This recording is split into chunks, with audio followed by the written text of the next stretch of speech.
Have our next guest, Katina Michael, come on up. Thank you. So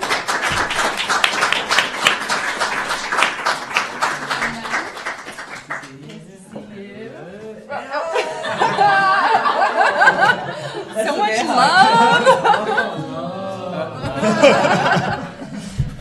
So, can I give a quick little intro? Yes, so, please. So one of the other things that we talk about, was we mentioned, was technology, and Katina is an expert on this, on how technology zombifies us. We should probably all say technology. So. Yeah, Katina, would you introduce yourself in your own words for us? Okay, Katina Michael, Australian. Grew up in Tempe, Australia, and now I'm at Tempe, Arizona. I'm in the School for the Future of Innovation in Society, a cool school, may I add. And I also work in another cool school, the School of Computing and Informatics and Decision Systems Engineering. And I love all things tech and society. I don't think I have a favorite, and I try to see things from as many different lenses as possible.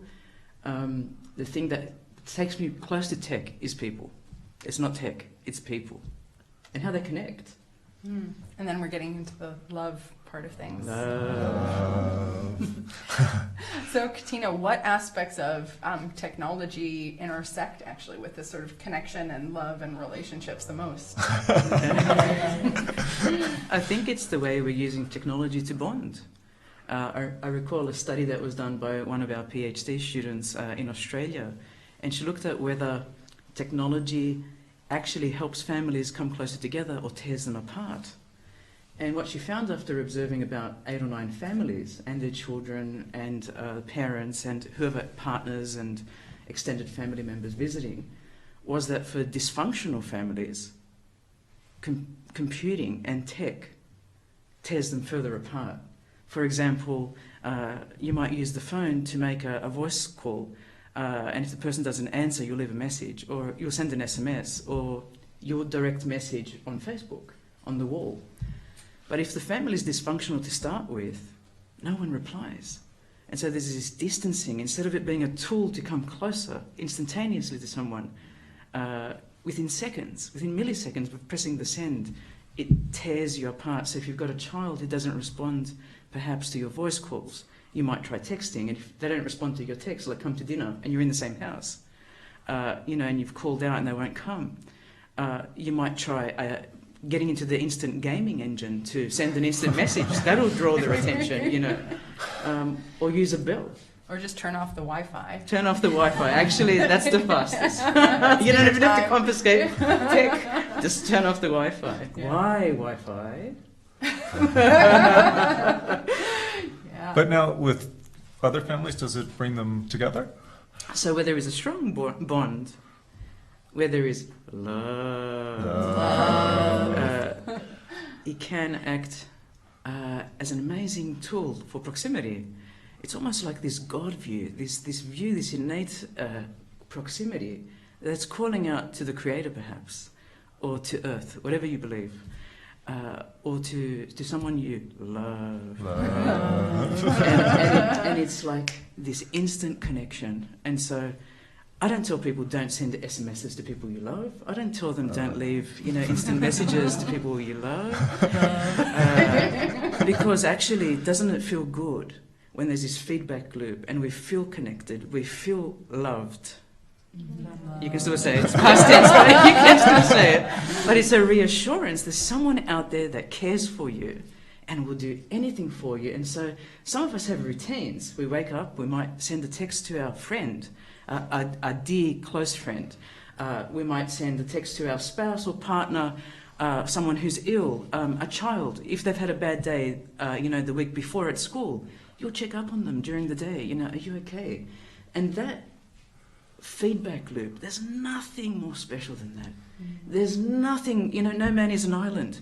There's nothing more special than someone saying, I love you. Love.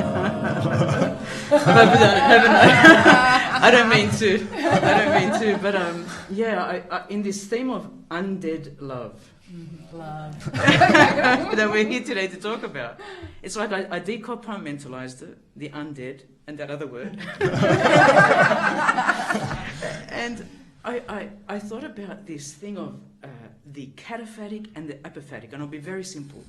Cataphatic in theology is about things that you know of, their images, their symbols, their words. So you say to someone, I love you like the ocean, or I love you to the moon and back. And then apophatic is, I love you so much, I can't even talk about it, I love you so much, right? And you didn't say love. But one of my closest friends in the universe, in fact, apart from my husband and my kids' parents, in immediate family, sent me this beautiful piece last year by Nizar Kabani, forgive me, a Syrian poet, from the Boat of Love. And it says something like this: because my love for you is higher than words, I've decided to fall silent. And that's the apophatic, right? Because my love for you is higher than words, I have decided to fall silent. It's on the front page. Because I love so much that I can't even express how much I love you. You know, it's and that's the unknowing. That's the apophatic, right? Yeah. That's the, I can't find the expression in the universe to tell you that. And so you fall silent because you're sort of like your heart is gripped so much that you think, I can't even find the darn words, the earthly words. It's somewhere in here. You just push that little button that has the heart. Yes. That's how you Not the over one. Yes. So, Katina, how is technology changing how people look for love or sort of find that connection? I think we got to drop this. Yeah. We're not getting Just anywhere. brains. Just brains. Yeah, now. just brains. Yeah. Maybe. So, amazingly, we've got so much tech, but we haven't been lonelier. We see this in student populations. Tech everywhere. Screens everywhere. We spend between 11 and 16 hours on screens, and yet we're depressed sometimes, anxious and lonely. Why? Why at the time of the universe, where we've had so much connectivity, we are so disconnected? And so many wonderful scholars have talked about that, including Sherry Turkle and so forth. So I'm not saying to you, Together Alone, her latest book from a couple of years back, what's going on here? Is it this blockage between us because we're using a medium that's not natural? Like, I'm looking at you, Athena, I'm looking at you, Dave. Your eyes are so important to me, and there's no screen there.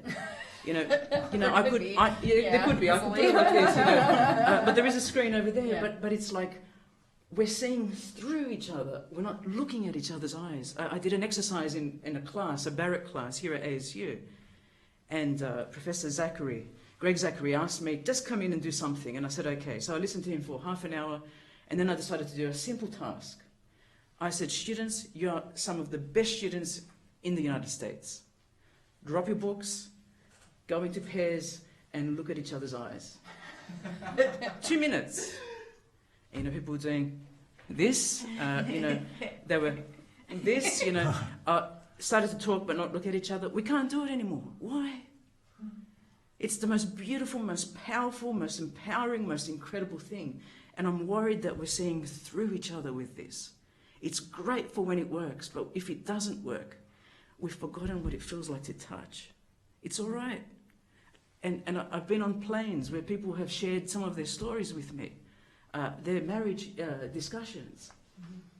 And they said, we feel so distant. We're in the bed, we're texting each other, we're on the laptops. We're not sharing the intimacy. People have stopped making love.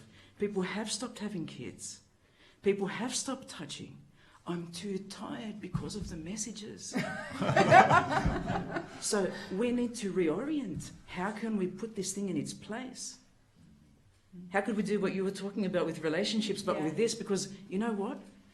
Studies have shown that we have a deep affection for this and that we can't live without it. It's Apple's satisfaction survey with Apple iPhones. Deep affection, separation anxiety. But we don't have that with people. If we lose this, we freak out more than if we lose our kid. Right? Think about it. Think about it. It's true. That's it's scary. true. It's true. It's interesting example of the proximate versus distal reinforcement. If all your social reinforcement is immediate, coming from here, and making plans to have lunch with a friend takes an hour, then what's the easier way to get reinforcement, even though it's not nearly as good or satisfying? It's like that game of Pong. It was the 1970s game on the Atari. I hit a shot, the shot comes back. So you're using a striker, and the ping pong ball is coming back and forth. And that's how we are. We're almost going into this endless feedback loop where we send a message, we expect it back. We send another message. We complain that the more messages come back, but we send another message. And what we've done is we keep halving the lifetime of the messages. So to what point before we start to break down and go, I have no more capacity to keep playing ping pong all night and all day with work, with family messages, with government, what do we call it here, IRS? But all those fake calls that just keep calling us, the robo-calls, right? Mm-hmm. So we're over it, but we don't know how to change. So Diana, how does this tie in with sort of the reinforcement that we're getting from technology? Your phone is everyone you know, not just one person. So it's almost like a dollar as opposed to like an object, right? It's just a universal currency of socializing, and it's also more immediate. So it works on behaviorist terms, and I know people who've done things to make their phones less reinforcing to try to circumvent this. I know somebody, his phone's black and white.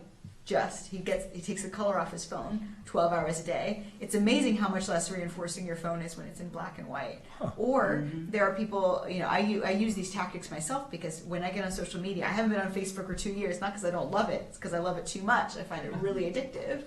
And partly there's some apps that you can buy, and they just increase the lag. It takes 30 seconds for Facebook to load. It's amazing how much less reinforcing these things are when they take 30 seconds to load. And you could try and rejig things such that the reinforcement from engaging with people socially directly was faster and better than engaging with people through messaging. But it's also hard. It's a lot easier to say something with an emoji than it is to speak with somebody. And it's not just because we've been growing up around phones. It is objectively easier, I think. It is, yes. Yeah. We should just carry emojis around. We'd just be like, oh, yeah, like that makes me feel like this. So, then we don't need to talk. Yeah. So. All right, well, Katina, thank you so much. Thank you.